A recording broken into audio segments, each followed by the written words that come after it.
Bharatiya Janata party और मुस्लिम, और विशेष रूप से मोदी और मुस्लिम, ये दोनों चीजें जब एक साथ आती हैं, ये नाम कहीं एक साथ दोनों आते हैं, मोदी और मुस्लिम या भाजपा और मुस्लिम, तो एक चौंकाने वाली, एक कौतूहल वाली परिस्थिति बन जाती है। जनसंघ से लेके आज तक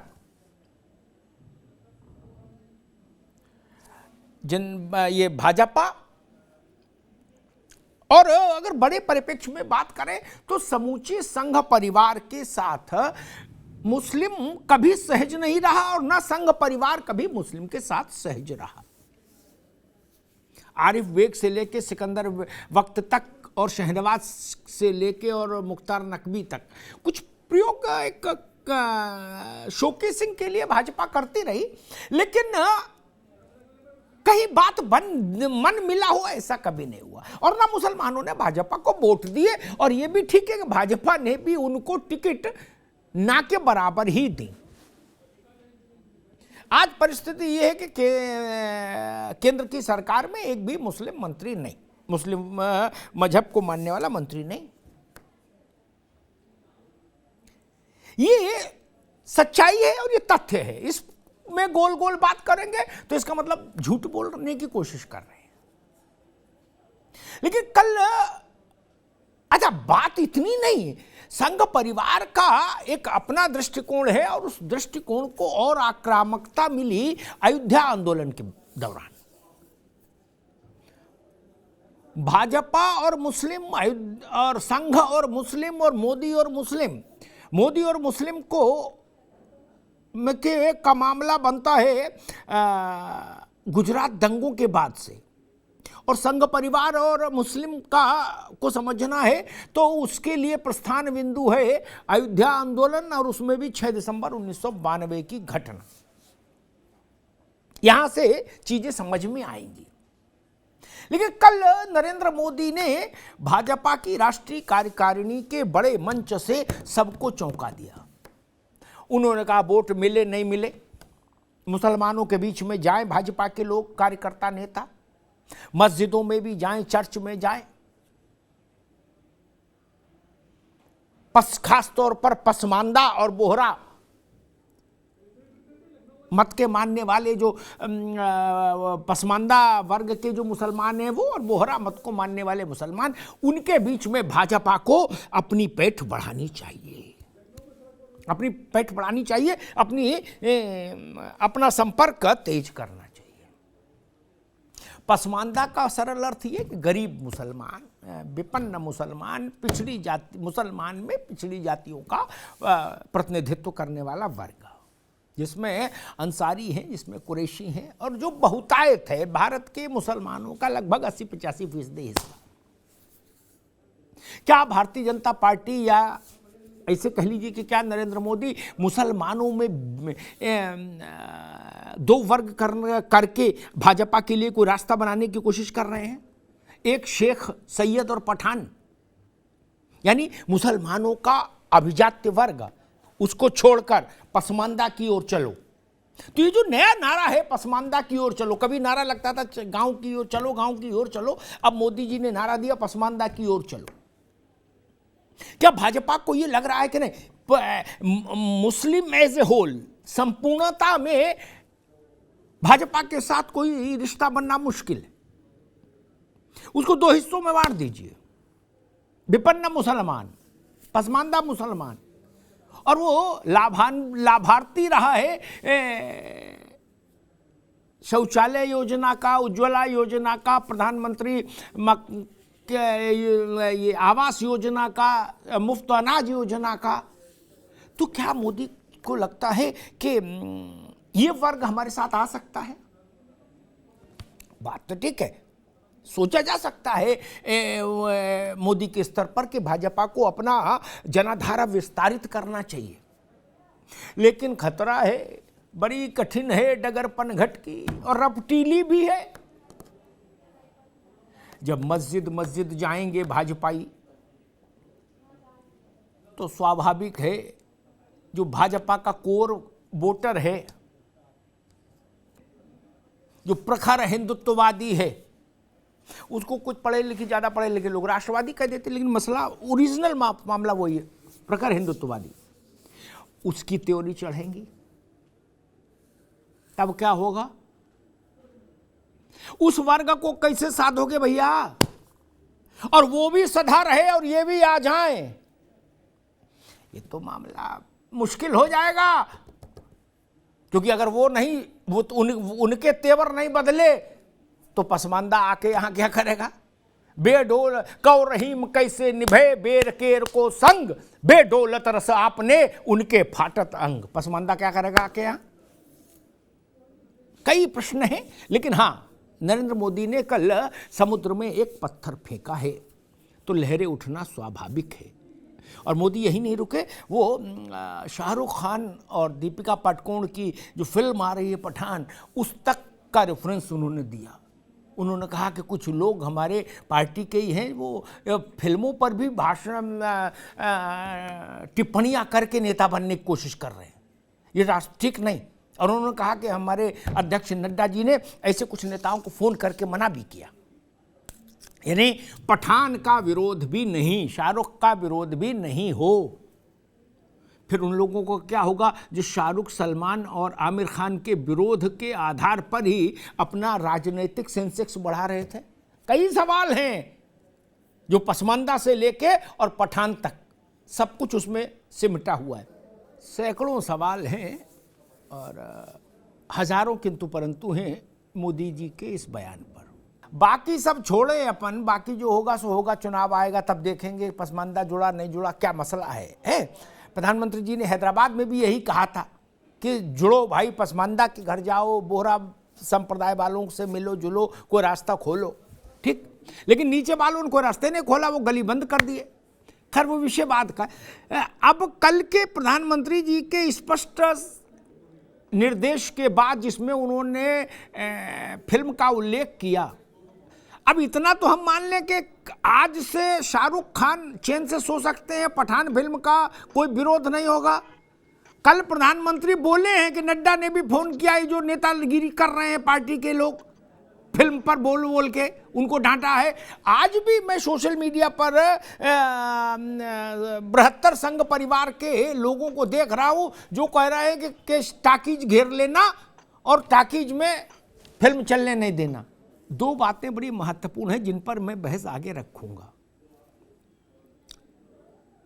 गंगा में खड़े हो जाओ, यहां की गंगा में नहीं, गंगोत्री डायरेक्ट, और तुलसी का पत्ता हाथ में रख लो गंगा जल के, और फिर भी अगर मुझसे कोई कहे कि संघ परिवार में, केवल भाजपा नहीं, संघ परिवार जिसमें 36 संगठन है, दिनेश भाई जानते हैं, ठीक, संघ परिवार में कोई ऐसा है इतनी बड़ी हैसियत का जो मोदी जी के कहने के बाद भी उस लक्ष्मण रेखा को लांघ जाए, चाहे घर में, चाहे द्वारे पर, चाहे चौराहे पर, चाहे सोशल मीडिया पर, चाहे अनसोशल मीडिया पर, मन में भी लांघ जाए, ऐसा माइकल लाल कोई नहीं। खरी बात तो यह है।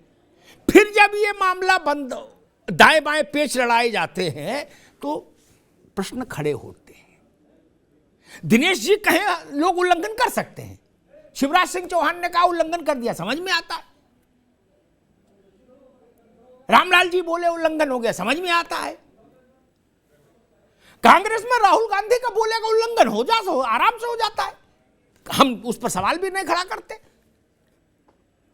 लेकिन संघ परिवार में मोदी जी की बात के ऊपर न किसी की बात, न कोई उसका अतिक्रमण कर सकता। तो जब उन्होंने हैदराबाद में कहा था कि भाई पसमानदा के साथ उठक बैठक शुरू करो, मस्जिद में जाओ, मिलो, देखो, समझो और रिश्ता बनाओ, और ये लड़ाई झगड़े वाले बयान जो हेट स्पीच कहे जाते मत दो, उसके बाद भी ये सिस्टम चलता रहा। ये मसला है। ये ऐसा नहीं कि कोई चिंटू पिंटू बोल देता है, बड़े बड़े लोग बोले और बोलते भी हैं। फिल्म पर जब दो दो हाथ हो जाए तो बाकी को तो छोड़ ही दो भैया। ये एक बड़ी समस्या है जिसको लेके मुझे लगता है कि लोगों को ऊहापोह लगती है और दुविधा पैदा होती है। उनको लगता है कि भाई क्या माने और क्या ना माने। सच्चा क्या माने और क्या ना माने। जो प्रधानमंत्री ने कहा सबका साथ, सबका विकास, सबका विश्वास, सबका प्रयास, ये सारी चीज अच्छी है, लेकिन इसको एटा इटावा फर्रुखाबाद की गलियों में तक ले जाना बड़ा मुश्किल काम होता है।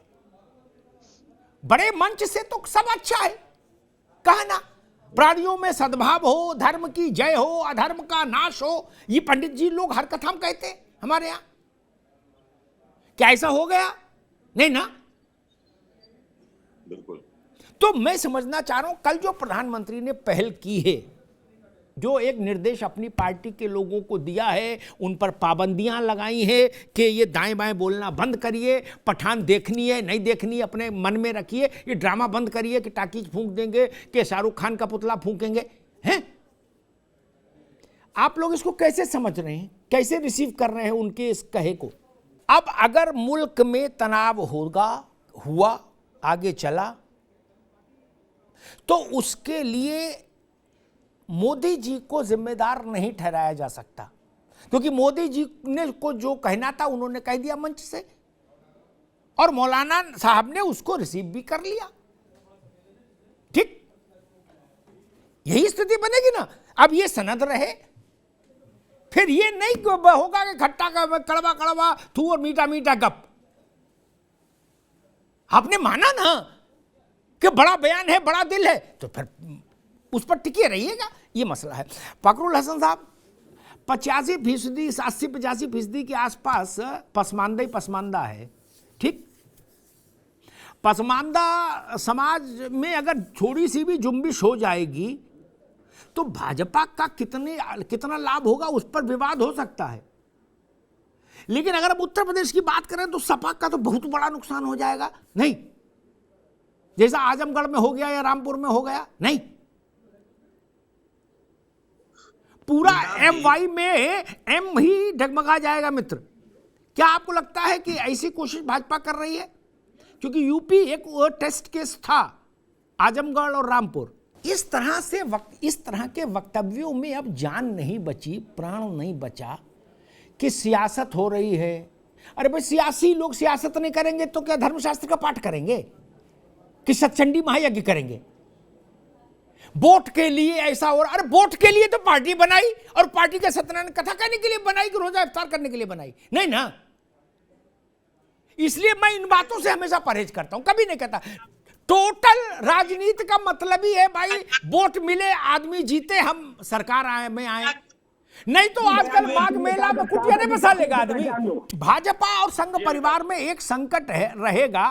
प्रधानमंत्री जी ने जो बात कही, अगर वो वास्तविक अर्थों में लागू होनी हो नीचे, मुझे पता नहीं होगी कि नहीं होगी, क्योंकि मैं ज्योतिषी नहीं, लेकिन अगर वास्तविक अर्थों में मान लो लागू होने आ जाए, तो जो संघ परिवार ने पिछले 30-35 साल से जो जनाधार बनाया है, जो एक वैचारिक वो धारणा बनाई है, जो उसका कमिटेड वोटर है, और वोटर से भी ज्यादा जो उसके लिए लाठी लेके निकलता है,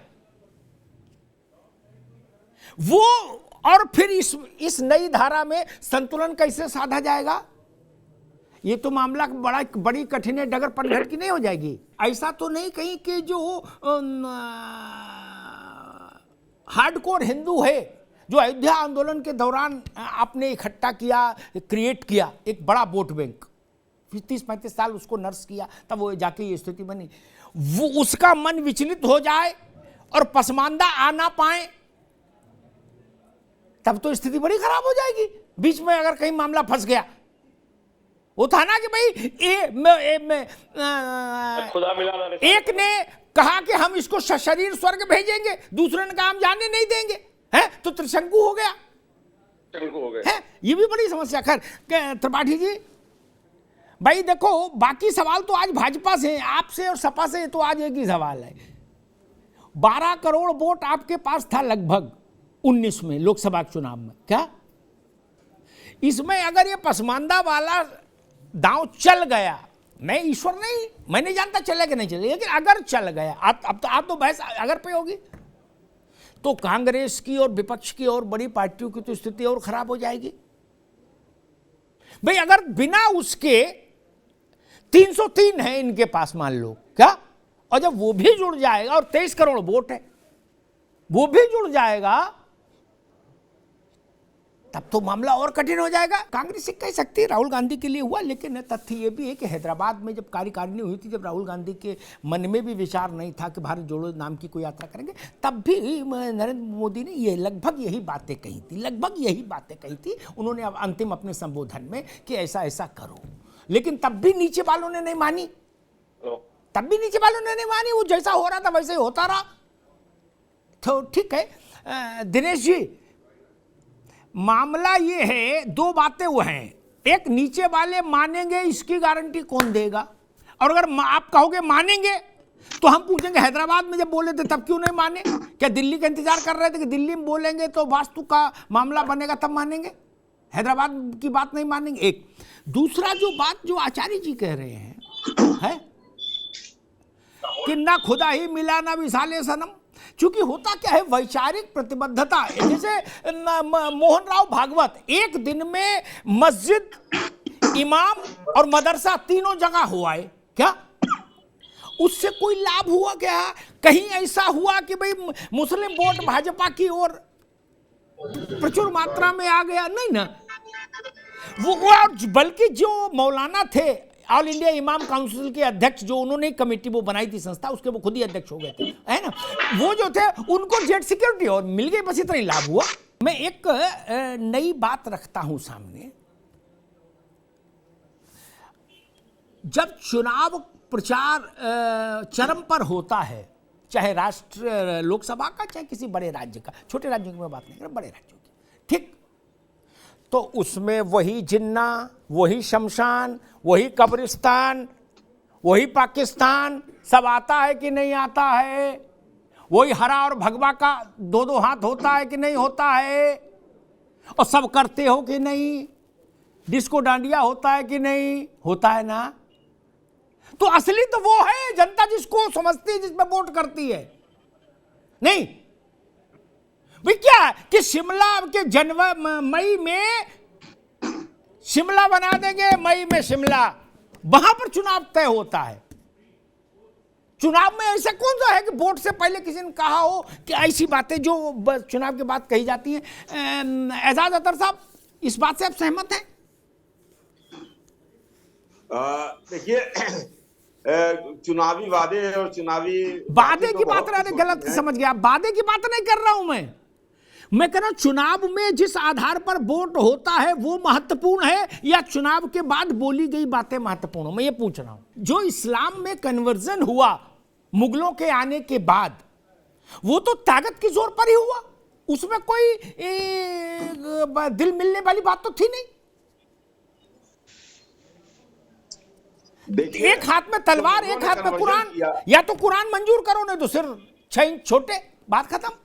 इस्लाम वो है जो कुरान में है, कहा पैगंबर साहब ने, ठीक बात है, ये सैद्धांतिक बात है, लेकिन दुनिया इसने इस्लाम को तब उस रूप में जाना जिस रूप में इस्लाम के बादशाहों ने इस्लाम को फैलाया।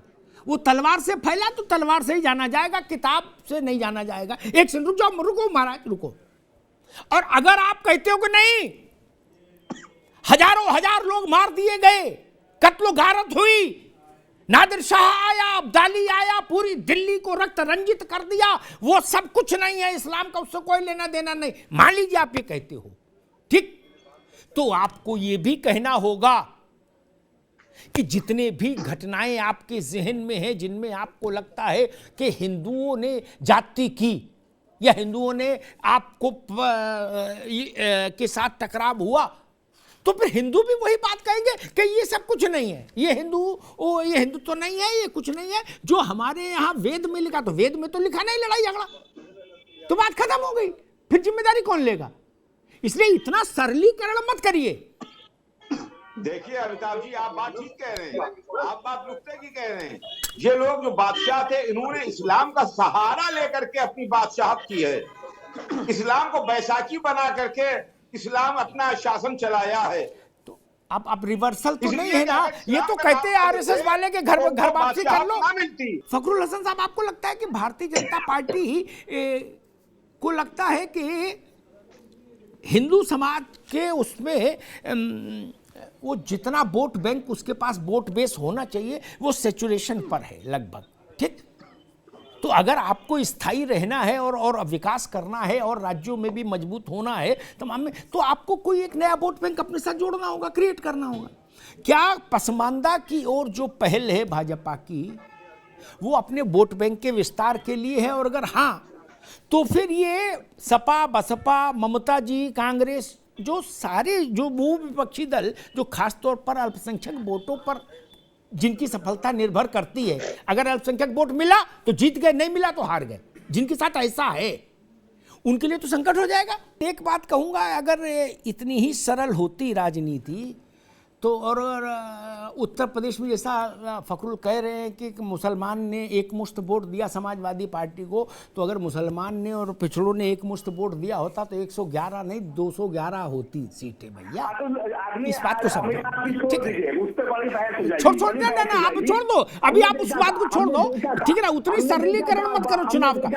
क्या आपको ऐसा लगता है कि भारतीय जनता पार्टी अपने लिए एक नया वोट बैंक विस्तार के लिए प्रयास कर रही है इसके जरिए कि भाई जो अपर कास्ट मुस्लिम है, शेख है और खान है, पठान तो आजकल चल ही रहा है, देख ही रहे हो, उसको छोड़कर जो अंसारी है, जो कुरैशी है, जो बड़ा जो भारत में बहुतायत में है, बहुसंख्यक है, उसके साथ कुछ रिश्ता बनाया जाए। इतनी बड़ी यात्रा निकाली, हजारों किलोमीटर ठंड में चले राहुल जी, वो केवल टी शर्ट पहन कर, हैं, शारीरिक संघर्ष तो है ही, और सामान्य व्यक्ति कर भी नहीं सकता भैया। इतनी ठंड में कौन कपड़ा पहन चल रहा, मुश्किल, बिना कपड़ा कौन चले ऐसे।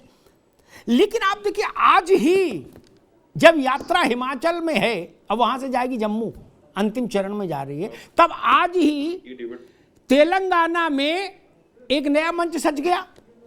अरविंद केजरीवाल, भगवंत मान, अखिलेश यादव, डी राजा सबको बुला के चंद्रशेखर राव ने एक जलसा कर दिया। उनने कहा भाई ना कांग्रेस ना भाजपा, हम अपनी अलग दुकान लगाएंगे। चंद्रशेखर राव ने कहा। तो मसला यह है कि आपको कोई उधर वाले भी तो नेता नहीं मान रहे। देखिए अमिताभ भाई, तेलंगाना में सबसे ज्यादा समय राहुल जी ने दिया यात्रा में, और वहीं ये मजमा जोड़ दिया। बताइए चंद्रशेखर राव ने। मैं एक सलाह देना चाहूंगा बिना मांगे, सलाह फायदे की है। आजकल तो लोग सलाह का भी पैसा लेते, लेकिन मैं मित्र भाव में सलाह देना चाहूंगा। राहुल गांधी कितने भी 1000 किलोमीटर चल लें, 25 करोड़ लोगों से तो नहीं मिल सकते ना, चाहे आंकड़े बढ़ा के भी बताओ तब भी संभव नहीं 25 करोड़ लोगों से मिलना। ऐसे ही वो कोई एक राउटी कुंभ में लगा लेते। पिछली बार कुंभ में 25 करोड़ आदमी आया था, वहां प्रचार करते, देश भी जुड़ता, देश भर का आदमी, क्या बाल बच्चों समेत सबको जोड़ते। नहीं, जब राजनीति करनी नहीं उनको, वो कह रहे राजनीति का मामला नहीं है, तो माघ मेला में राउटी क्यों नहीं लगाई? अजब बात है, करनी राजनीति है और कह रहे कि राजनीति का मसला नहीं। अरे भाई राजनीति का मसला नहीं तो माघ मेला चल ही रहा है, वहां कल्पवास करते। फिर मैं आपसे उनका भी एक टेंट लग जाता, कहते भाई राहुल जी रोज शाम को 4 बजे देश जोड़ने पर बात करेंगे। तमाम बाबा सन्यासी हमारे कर रहे हैं बात। आचार्य जी गलत तो नहीं कहा? ममता जी चुनाव के मंच पर आती हैं, चप्पल उतार के मंच को प्रणाम करती हैं, माइक पर जाती हैं, जयंती मंगला काली भद्रकाली कपालिनी श्लोक का पाठ करती, फिर बात शुरू करती हैं। ठीक, राहुल जी साष्टांग लेट कर प्रणाम करते। पहले उनको ये सब प्रणाम का तरीका नहीं पता था कि देव को कैसे, डीटी को कैसे प्रणाम करते हैं, वो ऐसे कर लेते थे। उनका वैसा लालन पालन नहीं हुआ तो वो कुछ भी कर लेते थे। जीन्स पहन के रुद्राभिषेक कर दिया, उकड़ू बैठ के। फिर उनको पंडित ने बताया कि भाई उकड़ू मत बैठो, उकड़ू दूसरी अवस्था में बैठा जाता है, एक विशेष अवस्था होती है प्रातःकाल की, वो ये पूजा है। तो खैर, लेकिन अब उनकी एक आई दंडवत, बिल्कुल वैसी डिट्टो फोटो जैसी मोदी की आई है अयोध्या में रामलला की, वैसी ही महाकाल में आई राहुल जी की। ठीक, तो जब बाकी सब लोग जयंती मंगला काली और मनोजव मारुतुल्य वेगम पढ़ने लगे हैं, तब मोदी जी ने यू टर्न ले लिया, बोले जी पसमानदा चलो, मस्जिद में चलो। बाकी सब मंदिर जब चलने लगे तो मोदी जी ने अभी यूटर्न ले लिया अचानक से कल और कहा भाई भाजपा वालों मस्जिद में जाया करो। बाकी तो राजनीतिक दल हैं, वो कौतुक करते हैं राजनेता, ठीक है, मैं उसको कौतुक ही कहता हूँ क्या। और सबको अधिकार है अपनी अपनी बुद्धि, अपनी अपनी कल्पनाशीलता का उपयोग करें, सारे पांसे फेंकिए। एक बार और जाल फेंक रे मछेरे, जाने किस मछली में बंधन की चाह हो। तो राजनीति जो कर रहा वो तो जाल फेंकेगा, ठीक है, वो मसला नहीं। एक कुंभ पर प्रसंग आया था, मैंने किसी दूसरे संदर्भ में, हल्के संदर्भ में मजाक में कहा था कि भाई कुंभ में राउटी लगाओ, तो कमला जी ने कहा कि वो धार्मिक आयोजन है, उसमें ऐसा वैसा। जब इस देश में केवल सनातन धर्मी ही थे, बाकी धर्म पैदा ही नहीं हुए, तो पैदा भी हो गए होंगे तो बाल्यावस्था में होंगे, चलने लायक नहीं होंगे कि यहां तक आते। उससे भी पहले से कुंभ चल रहा है। हर्षवर्धन 2600 साल पहले कुंभ में आते थे, सर्वसुदान करके जाते थे। एक बार एक सवाल आया ऐसे ही किसी मंच पर, दूसरे चैनल में, अखिलेश जी के समय में शायद कुंभ का मसला था, उसमें कुछ हुई तो कुंभ पर चर्चा आ गई थी। आजम खान जब कुंभ के प्रभारी थे, तो मैंने कहा, लोगों ने, किसी ने कहा त्रिपाठी जी कि भाई कुंभ में राजनीति पर बात नहीं होनी चाहिए, नेताओं को नहीं। तो मैंने मालूम क्या कहा था, मैंने कहा था जुआ घर में राजनीति की चर्चा हो सकती है, शराब घर में हो सकती है, स्कूल में हो सकती है, कचहरी में हो सकती है, थाने में हो सकती है, पोस्ट ऑफिस में हो सकती है, चौराहे पे हो सकती है, गांव में हो सकती है, खेत पे हो सकती है, मेड़ पे हो सकती है, तो कुंभ पे क्यों नहीं हो सकती। अजब तमाशा है, कुंभ से बड़ा संसद कौन सी है। नहीं तो मुझे बता दीजिए 25 करोड़ आदमी कोई माइका लाल इकट्ठा कर सकता है क्या, और सब मिल जाओ राजनीतिक दल तब भी इकट्ठे कर सकते हो, नहीं कर पाओगे। सारी ट्रेनें लगा दो, सारा घर का पैसा फूंक डालो नेता लोग, फिर भी 25 करोड़ नहीं इकट्ठे कर पाओगे। लाख आदमी इकट्ठे करने में तो फेफड़े फूल जाते। आदमी कहता भाई नगद पैसा पहले लाओ और खाने का पैकेट दो और वो साथ में, तब और बस लगवाओ तब आएंगे। कुंभ में तो कोई किसी को कुछ नहीं देता। 25 करोड़ लोग भारत के एक स्थान पर इकट्ठे होके गए। वो धर्म का वो कोई हिंदू और मुसलमान का मसला नहीं भाई साहब ना, वो भारत की आत्मा का वो है, पर्व है। अंग्रेजों ने पूछा मालवीय जी से, त्रिपाठी जी आप तो अध्येता भी हैं, आचार्य जी भी बैठे हैं, अंग्रेजों ने पूछा मालवीय जी से, मदन मोहन मालवीय से, कि मालवीय जी ये बताओ, आपके यहां ना तो कोई संसाधन है, ट्रांसपोर्ट का कोई साधन ही नहीं था तब भारत में, पैदल चलो या घोड़ा फोड़ा पे चलो तिक्का तांगा, और बोले आपके यहां शिक्षा भी है, कोई पढ़ा भी नहीं है अधिकांश जनता, बोले हाँ। आपके यहां कम्युनिकेशन का कोई पब्लिक एड्रेस सिस्टम भी नहीं, बोले ना पब्लिक क्या व्यक्तिगत भी नहीं है, डाकखाना भी नहीं था तब। तो बोले ये जो 2-4 करोड़ 5 करोड़ आदमी कुछ विशेष अवसरों पर यहां कैसे इकट्ठे हो जाते हैं, इनको सूचित कैसे करते हो। वाइसराय ने पूछा किनसे, मदन मोहन मालवीय से। मालवीय जी ने कहा कि एक आना में पूरा देश जान जाता है। अब और डर गया, बोले एक आना में, हमारे यहां तो इसमें कितने लाखों करोड़ रुपया लग जाएगा इतने बड़े पब्लिक एड्रेस सिस्टम में। उन्होंने कहा कि भाई बनारस में पंचांग छपता है, उसमें सब होता है, पूरा देश जान जाता है।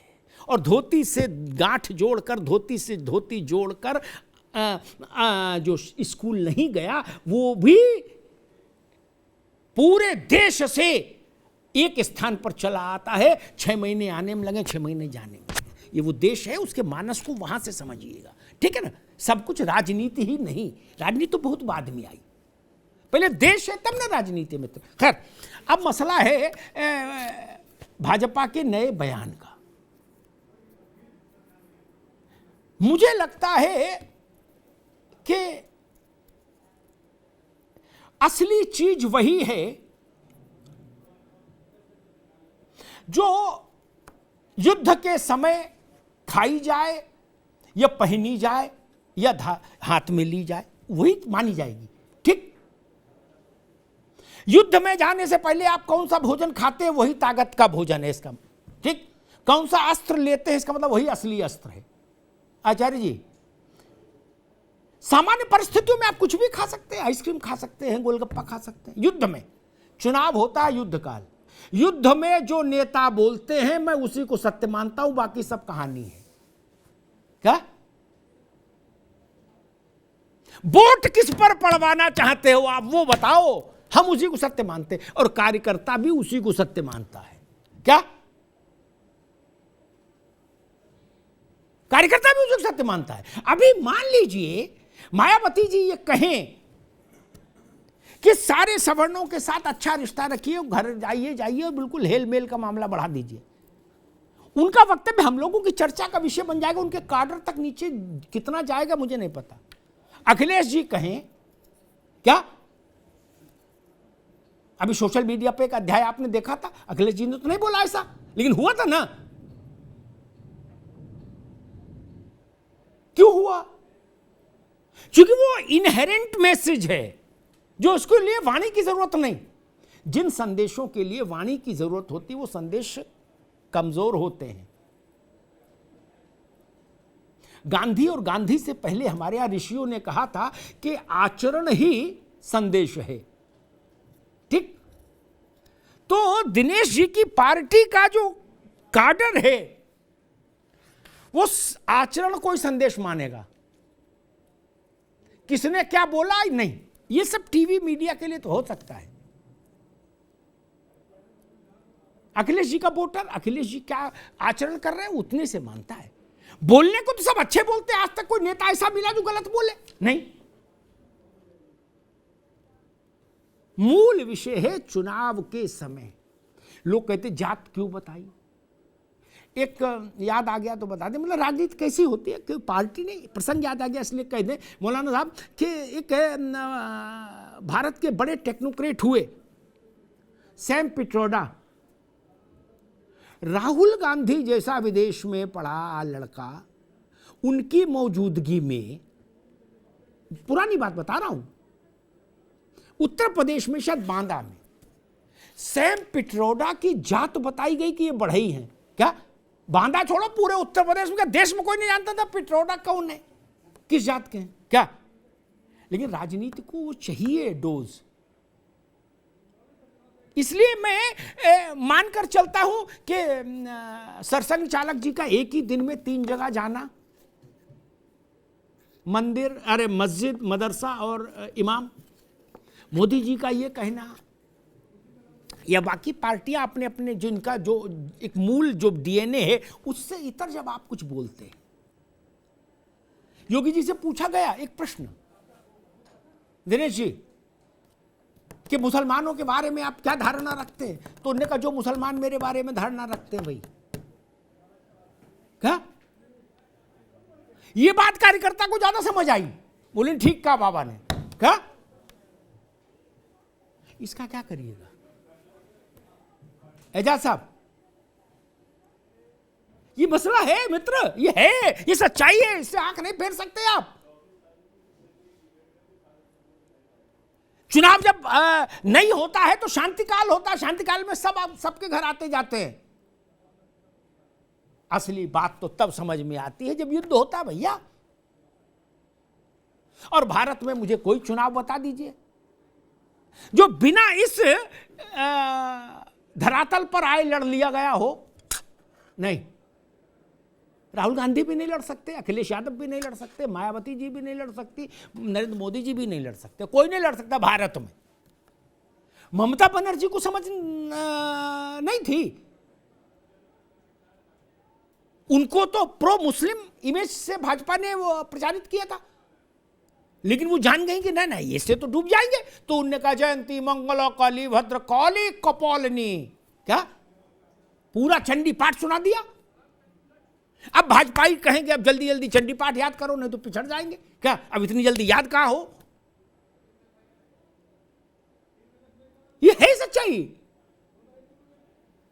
इससे आप इनकार नहीं कर सकते। लेकिन मैं ये कहूंगा कि हिंदू हो मुसलमान हो कोई भी हो, भारत के मूल को साथ चलिए। दल आते हैं जाते हैं रहेंगे, भारत के मूल के साथ चलिए।